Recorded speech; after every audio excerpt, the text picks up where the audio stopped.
이제 청각 장애를 가지신 분들을 만나면 참 안타깝습니다.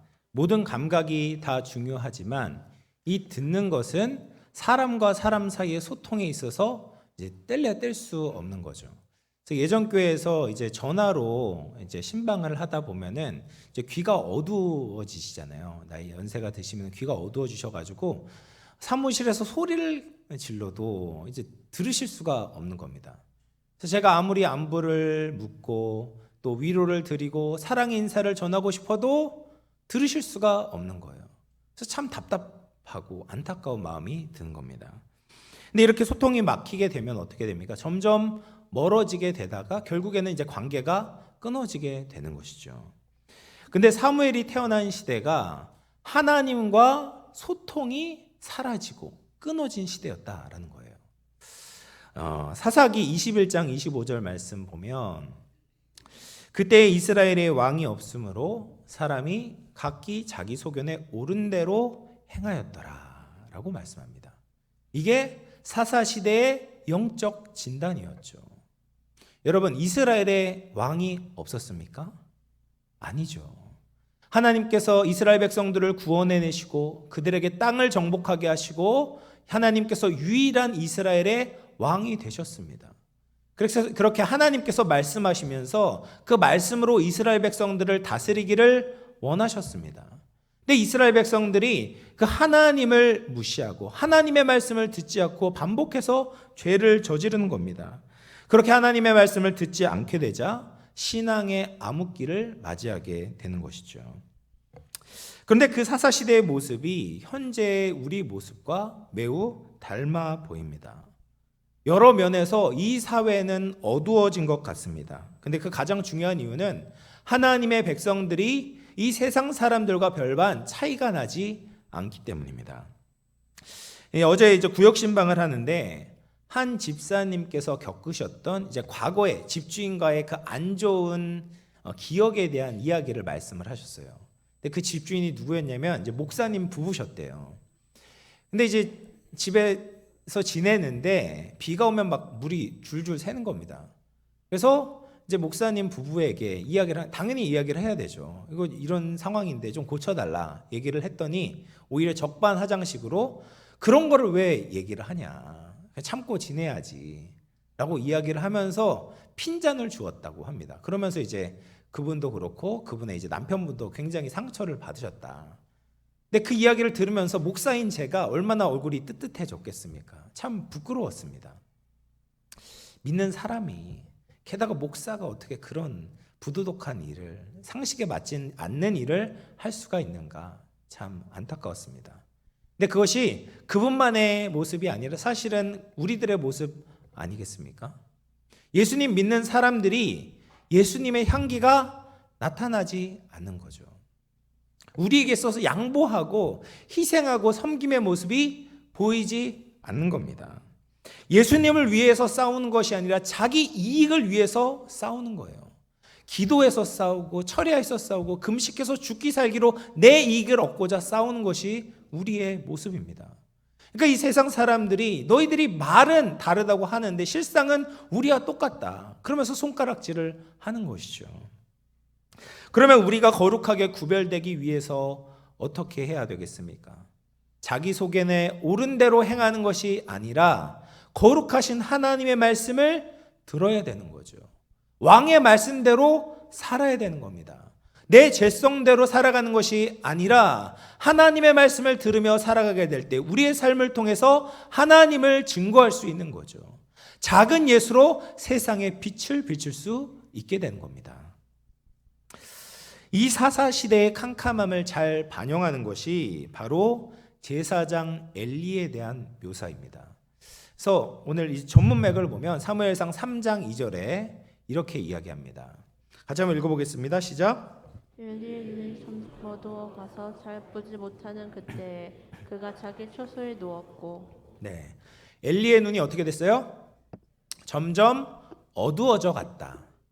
이것은 우리의 신체적인 시력이 약해졌다라는 의미가 아닙니다. 이거는 영적인 의미가 있는 거예요. 그가 가지고 있는 그 영적인 감각이 무뎌지게 되었다라는 말입니다. 그래서 하나님의 성소에서 가장 가까이 섬겼던 이 제사장 엘리가 하나님에 대한 그 민감성이 떨어지게 된 거예요.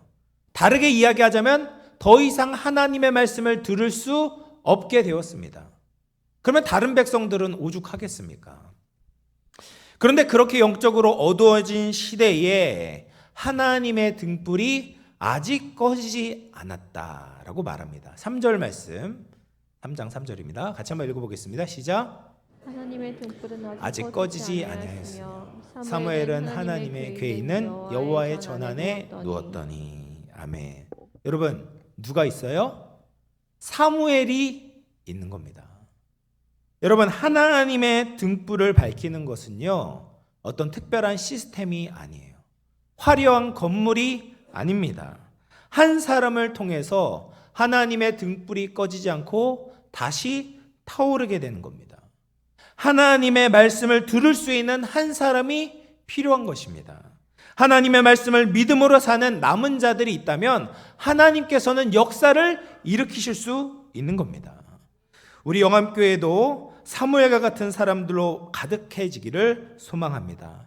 영암의 모든 성도님들이 하나님의 소망의 등불을 계속해서 이어갈 수 있는 하나님의 사람들 되시기를 주님의 이름으로 축원을 드립니다. 그러면 사무엘이 어떻게 하나님의 말씀을 듣게 되었는가? 우리가 말씀을 통해서 살펴보도록 하겠는데요. 먼저는 사무엘은 하나님 앞에서 기다리는 사람이었다라는 거예요. 3절을 보면 사무엘이 어디에 누워 있냐? 하나님의 궤에 있는 여호와의 전 안에 누웠다라고 말해요. 여러분, 이상하지 않습니까? 하나님의 전 안에 정말 누워 있었을까요? 여러분, 하나님의 궤, 언약궤가 있는 지성소는 대제사장이 1년에 딱 한 번 들어갈 수 있는 아주 거룩한 장소였어요. 그리고 성소도 일반 사람들이 들락날락 할 수 있는 곳이 아니에요. 주로 제사장이 진설병을 교체하거나 성전의 등불을 밝히기 위해서만 들어가는 곳이 이 성소였습니다. 그래서 이 사무엘은 이 하나님의 성소에서 아마도 잠을 자지 않았을 겁니다. 그래서 아람어로 된 탈굽역은 이 본문을 이렇게 해석합니다. 사무엘이 레위인들의 처소에 누워 있었다라고 번역하는 거예요. 사무엘은 성막 주변에 있는 레위인과 제사장들을 위한 천막에서 지내고 있었을 겁니다. 그럼에도 불구하고 여호와의 전 안에 누워 있었다라고 기록하는 이유는 영적인 의미로 그가 하나님 앞에 마음을 두고 기다리고 있었다라는 의미입니다. 고대 근동에서는 문제를 가진 개인이 신으로부터 응답을 얻기 위해서 신전에서 잠을 자는 풍습이 있었습니다. 사무엘은 자기 숙소에 누워 있기는 하지만 마음은 어디 누워 있어요? 그러니까 하나님의 언약궤 앞에 누워 있는 거예요. 왜요? 하나님의 말씀을 듣기를 원하는 거예요. 하나님의 임재를 경험하기를 소망하는 겁니다. 그것을 이렇게 표현하고 있는 거죠. 그런데 반면 엘리의 모습은 대조를 이루는 겁니다. 2절 말씀을 보면 엘리는 자기 처소에 누웠다라고 말해요. 그러면 엘리가 자는 곳이나 사무엘이 자는 곳이나 별반 다르지 않았어요. 오히려 엘리의 위치를 생각해 보면 엘리는 더 하나님의 성소와 가까운 그 처소에 머물고 있을 확률이 더 높겠죠. 그런데 문제는 무엇입니까? 엘리는 그 마음이 하나님을 향하지 않고 있는 거예요. 하나님의 말씀에 대한 기대가 없는 겁니다. 하나님의 말씀을 듣고자 하는 소망이 없는 겁니다. 그것을 자기 처소에 누웠다라고 표현하고 있는 거죠. 여러분, 아무리 교회에 가까이 살아도 심지어 예배당 안에서 예배를 드려도 마음이 콩밭에 가 있는 분들이 계셔요. 그렇죠? 우리 같이 예배를 드리는데 마음은 하나님을 향하지 못하는 분들이 있습니다. 그런 사람들은 하나님의 말씀을 들을 수 없는 거예요. 하나님의 역사를 경험할 수 없는 겁니다. 하나님은 어떤 사람들에게 찾아가시냐면 하나님을 간절히 기다리는 사람, 하나님을 기대하는 사람, 하나님의 음성을 듣고자 하는 사람에게 하나님의 말씀을 들려주시는 겁니다. 그래서 잠언 8장 17절 말씀을 보면 이렇게 말씀하십니다. 나를 사랑하는 자들이 나의 사랑을 입으며 나를 간절히 찾는 자가 나를 만날 것이니라. 사랑하는 성도 여러분, 우리도 예수님을 이렇게 찾아야 합니다. 하나님 전에 나와 계속 마음을 다해서 엎드려야 하는 거예요. 한 번, 두 번 예배를 드리면서 별일 안 생기네, 하나님 나에게 말씀하시지 않네, 내 마음이 감동이 없네, 포기하고 떠나는 것이 아닙니다. 진득히 주님께 나오는 사람, 하나님의 임재를 기다리며 구하는 자에게 하나님께서 반드시 만나주시고 하나님의 음성을 들려주실 줄로 믿습니다. 우리 믿음의 성도님들은 하나님의 언약궤 앞에 머무시기를 바랍니다. 하나님의 말씀을 들을 때까지 기대하고 기다리며 간절히 주님을 찾는 복된 우리 모든 성도님들 되시기를 주님의 이름으로 축원을 드립니다. 두 번째로 사무엘이 하나님의 말씀을 듣기 위해서 엘리의 가르침을 받았습니다.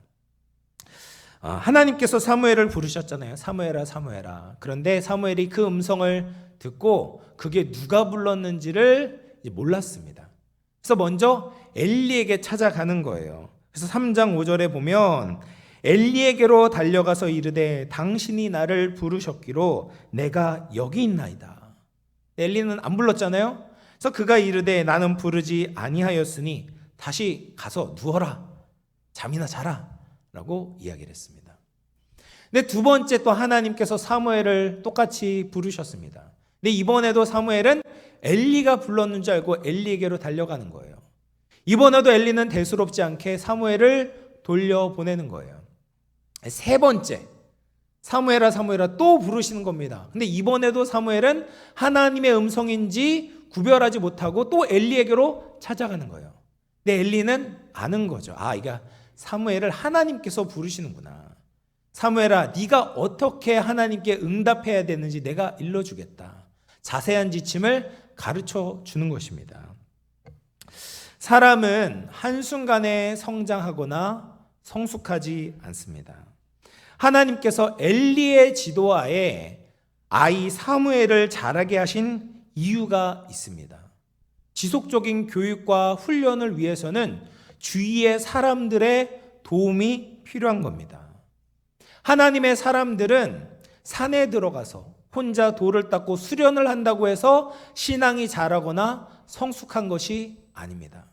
하나님의 방법은 늘 연속성이 있어요. 예전부터 내려온 그 연속성이 있는 거예요.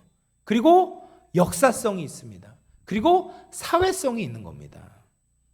하나님께 책망받았던 엘리에게서도 사무엘이 배울 부분이 있는 것입니다. 근데 요즘 사람들을 보면 기존의 권위를 잘 받아들이려고 하지 않습니다. 이제 예전 사람들이 했던 잘못들, 실수들을 들춰내면서 그들의 모든 교훈을 다 버리는 거예요. 근데 우리가 그렇게 해서는 안 되는 거죠. 실수는 실수고 가르침은 가르침이고 이것을 분리해서 받아들일 필요가 있는 겁니다. 실수 안 한 사람이 사실 누가 있겠습니까? 모든 것을 다 버리게 된다면 그러면 이제 영적인 유익을 누릴 수가 없는 것이죠. 아무리 모나고 부족해도 아이들이 자라기 위해서는 부모의 가르침이 필수적이죠. 또 교사들이 실수하고 자녀들에게 상처를 줄 수 있습니다. 근데 요즘 부모들은 어떻게 합니까? 참지 못하고 교사 선생님들에게 지나친 이제 항의를 하게 됩니다. 얼마나 많이 하는지 이제 교사들이 자기의 이제 업무를 방해받을 만큼, 그래서 우울감과 이 스트레스에 쌓여 있지 않습니까? 그래서 교사들이 자기의 직업을 포기하게 된다면, 사명을 포기하게 된다면 아이들의 교육은 누가 책임져 줄 수 있겠습니까? 또 교회에서도 마찬가지입니다. 목회자들이 완벽하지 않고 허물이 있을 수 있습니다. 그러나 성도들은 목회자들의 양육이 필요합니다. 하나님의 말씀을 바르게 듣고 성숙하기 위해서는 가이드해 줄 사람이 필요한 것입니다. 그래서 디모데전서 5장 17절에 이렇게 이야기합니다. 잘 다스리는 장로들은 배나 존경할 자로 알되 말씀과 가르침에 수고하는 이들에게는 더욱 그리할 것이니라. 목사나 교사 또 영혼을 케어하고 가르치는 자리에 있는 자들을 인정하게 될 때, 그들의 말을 존경할 때 영적인 유익을 얻을 수 있는 것이죠. 사랑하는 성도 여러분, 여러분의 신앙의 발전을 위해서 기도하고 가르치는 자들의 말을 신뢰하시기를 바랍니다. 사람의 말을 전해도 겸손하게 하나님의 말씀으로 받고 순종하게 될 때 하나님의 크신 은혜가 임하게 될 줄로 믿습니다. 세 번째로, 우리가 사무엘이 하나님께 들은 내용을 우리도 마음으로 받고 순종해야 됩니다.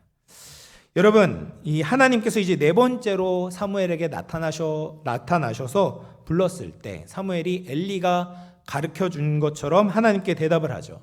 말씀하옵소서, 주의 종이 듣겠나이다. 그러자 하나님께서 이 사무엘에게 예언의 말씀을 주시는데 그 내용이 무엇이었냐면 엘리의 집에 대한 심판의 메시지를 알려주시는 거예요. 그러면서 그 집을 영원토록 심판하시겠다라고 하면서 그 죄악을 열거하십니다. 사무엘상 3장 13절 말씀인데요. 같이 한번 읽어보겠습니다. 시작. 내가 그의 집을 영원토록 심판하겠다고 그에게 말한 것은 그가 아는 죄악 때문이니 이는 그가 자기 아들들이 저주를 자청하되 금하지 아니하였습니다. 여러분, 엘리의 집이 영원토록 심판을 받게 된 이유가 두 가지가 있어요. 첫 번째는 뭐냐? 엘리의 아들들의 죄가 있다는 거예요. 그들의 죄가 뭐냐면 그들은 저주를 자청했다. 자기 스스로에 대해서 저주를 내렸다라는 말이에요. 근데 이것이 무슨 의미냐면 하나님께 신성 모독을 했던 그 죄를 돌려 이야기를 하는 겁니다. 사무엘상 2장을 보면 엘리의 아들들의 죄가 나열되어 있습니다. 이 하나님께 드리는 제사의 제물을 드리게 되는데 그 제물 안에는 제사장의 몫이 있어요. 그런데 이 아들들은 얼마나 이제 행실이 나빴던지 아직 자기들의 몫이 정해지기도 전에 3살 갈고리를 들고 가가지고 아무거나 걸린 대로 닥치는 대로 가지고 먹으려고 했던 거죠. 근데 그것뿐만 아니라 더 심각한 죄가 있었습니다. 기름을 태우기도 전에 기름이 붙어있는 고기를 자신들에게 달라고 요구를 하는 거예요. 이 기름이 어떤 부위입니까? 온전히 하나님께만 드려야 하는 거룩한 부위예요. 율법에 보면 그것을 범한 자는, 그것을 먹는 자는 반드시 죽어야만 했습니다. 이것은 뭐 제사장이든 대제사장이든 예외가 없었습니다. 그것을 절대로 범해서는 안 됐던 것이죠. 그런데 이들은 제사장의 권리를 남용하면서 하나님의 것을 함부로 대하고 하나님의 제사를 멸시하고 하나님을 모독했습니다. 근데 이들의 죄는 거기에서 멈추지 않았습니다. 회막문에서 수종드는 여인들과 동침을 했다라고 이야기를 합니다. 하나님의 성전에서 이제 여러 가지 일을 보았던 여인들이 있었는데 이 엘리의 아들들이 그들과 부적절한 관계를 맺었던 것입니다. 보통 이방 신전에는 신전 창기들이 있었어요. 그래서 얼마나 문란하면 이건 뭐 종교도 아니죠. 그래서 예배드리러 온 사람들과 이 신전 창기가 성관계를 맺으면서 풍요와 다산을 기원하는 것이 이제 이방 그런 종교의 모습이었습니다. 근데 이와 비슷한 일이, 그 끔찍한 일이 하나님의 성전에서 일어나게 된 것이죠. 하나님이 마치 죽어 있는 신인 것처럼, 아무것도 보지 못하고 듣지 못하는 신인 것처럼, 어떤 심판도 내릴 수 없는 것처럼 하나님의 성전 안에서 더러운 죄를 저질렀던 것입니다. 이것은 하나님에 대한 심각한 모독 행위였던 것이죠. 그런데 이런 것들이 엘리의 아들들이 저질렀던 죄라면 엘리에게도 잘못이 있었습니다. 엘리는 그 죄를 듣고도 그들을 금하지 않았다라는 거예요. 여러분, 사실 그러나 사무엘상 2장을 보면 엘리가 그들에게 경고를 했어요. 사무엘상 2장 24절 보면 내 아들들아 그리하지 말라. 내게 들리는 소문이 좋지 아니하니라. 너희가 여호와의 백성으로 범죄하게 하는도다. 이렇게 얘기를 했지만 하나님은 여전히 엘리에게 죄를 물으셨습니다. 성인이 되어 그런 죄를 저지르기 전에 엘리는 어려서부터 자녀들에게 철저하게 하나님을 경외하는 법을 가르쳤어야 됐던 것이죠. 그리고 아버지로 안 된다면 대제사장으로서 강하게 징계함으로 그들의 망령된 행실을 중지시켜야만 했습니다. 근데 엘리는 아버지로서도 대제사장으로서도 자기에게 맡겨진 임무를 감당하지 못하고 실패해서 하나님께 큰 죄를 저지르게 되었던 것입니다. 이렇게 엘리의 아들들이 신성 모독한 그 죄와 엘리가 그들의 죄를 방치했던 죄로 인해서 엘리의 집은 심판을 받게 되었습니다. 사무엘은 하나님의 이 예언의 말씀을 듣고 잠을 잘 수가 없었어요. 자신이 존경하고 배웠던 엘리와 그 집안의 죄, 그리고 하나님의 심판의 내용을 듣고 마음이 많이 힘들었습니다. 근데 사랑하는 성도 여러분, 우리는 왜 하나님께서 사무엘에게 가장 먼저 이 예언을 말씀해 주셨는지를 생각해 보아야 합니다. 사실 이 예언은 사무엘에 대한 예언이 아니잖아요. 엘리에 대한 예언이에요.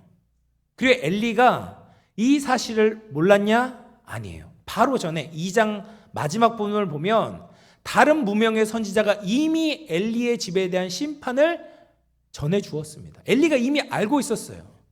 그러니까 사무엘이 이 예언을 받았던 것은 엘리에게 전하는 것에 첫 번째 목적이 있는 것이 아니라 사무엘에게 하나님께서 들려주고 싶은 메시지가 있었다라는 거예요. 그 메시지가 무엇이었는가? 핵심 메시지는 이것입니다. 사무엘상 2장 30절 말씀인데요. 같이 한번 읽어보겠습니다. 시작. 그러므로 이스라엘의 하나님 나 여호와가 말하노라.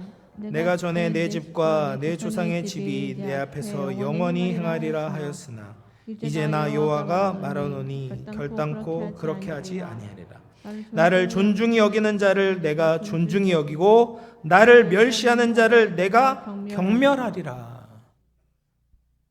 여러분, 사무엘은 엘리의 집을 반면교사로 삼아서 하나님의 말씀을 마음 깊이 새겨야 했습니다. 그 교훈이 무엇입니까?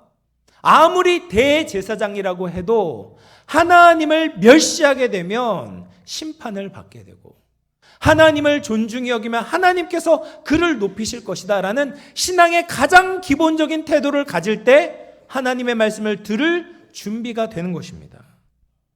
사사시대의 불순종의 흐름을 끊어내고 하나님을 존중히 여기는 마음을 끝까지 지켜낼 때 하나님의 등불을 밝히는 하나님의 사람으로 쓰임받을 수 있다라는 거죠. 사랑하는 성도 여러분, 우리는 너무 갈대와 같습니다. 주위의 사람들의 말과 행동에 많이 영향을 받습니다. 특히 유행에 뒤처지는 것을 정말 싫어하는 한국 사람들의 성향상 이 세상의 풍조를 따라가는 것이 너무나도 쉽습니다. 좋은 것이야 따라가도 상관이 없지만 하나님의 말씀에 반대되는 것도 생각 없이 따라가는 모습이 보입니다. 요즘은 하나님을 진중하게 생각하는 사람들이 정말 찾아보기가 드뭅니다. 신앙을 깃털보다 가볍게 여겨요. 신앙의 우선순위가 가장 뒤로 밀려 있습니다. 요즘 사람들에게 가장 중요한 것이 무엇입니까? 쾌락이에요, 쾌락. 내가 누릴 수 있는 즐거움을 절대 양보하거나 포기하지 않습니다. 더 맛있는 것 먹고 더 좋은 것을 소유하고 더 재미있는 곳을 가는 것에 목숨을 거는 겁니다. 어제 여의도에 이제 불꽃 축제가 열렸는데 100만 명이 모였다고 하죠.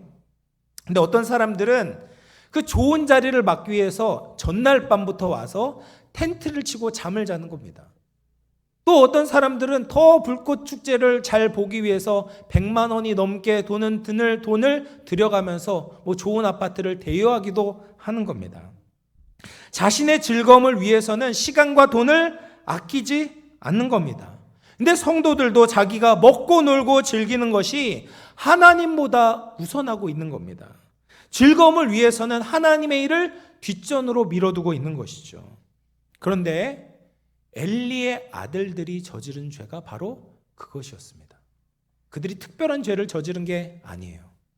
더 맛있는 것을 먹고 싶어서 그냥 기름 섞인 고기를 먹었던 것뿐이고 더 짜릿한 쾌락을 즐기고 싶어서 그 신전에서 일하고 있는 여인들과 놀았을 뿐입니다.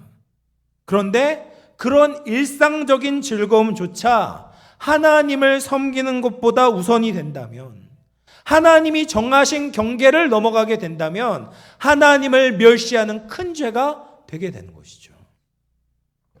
우리가 주위 사람들이 한다고 똑같이 따라가서는 안 되는 겁니다.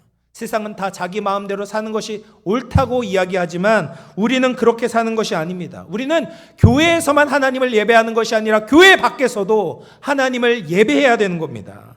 하나님의 백성들은 먹고 마시고 일하고 노는 데 있어서도 하나님을 생각해야 되는 겁니다. 하나님을 존중히 여겨야 되는 거죠. 하나님의 말씀을 들어야 되는 겁니다. 그것이 우리가 거룩한 삶을 살아가는 모습인 거예요. 또 우리가 엘리의 죄를 저질러서도 안 됩니다. 자녀들을 키우는 부모를 보면 신앙이 학업 뒤에, 저 뒤에 밀려져 있는 것을 보게 됩니다. 고등학생들이 되면 의례 교회에 나가지 않는 것을 당연하게 생각합니다. 요즘 학생들이 얼마나 미리부터 이제 시험 준비를 하는지 모릅니다. 중간고사, 기말고사가 오면 진짜 오래전부터 준비를 하더라고요. 근데 학원에 다닌다고 예배를 안 나오려고 하는 겁니다. 주말에 보충 수업이 있다고 이제 교회를 안 나오려고 하는 거예요. 근데 부모들이, 믿는 신앙의 부모들이 어떻게 합니까? 그것을 자연스럽게 받아들이는 거예요. 여러분, 이것이 정말 옳은 일이겠습니까? 그렇게 해서 인류 대학에 간다고 하나님께서 기뻐하시겠습니까?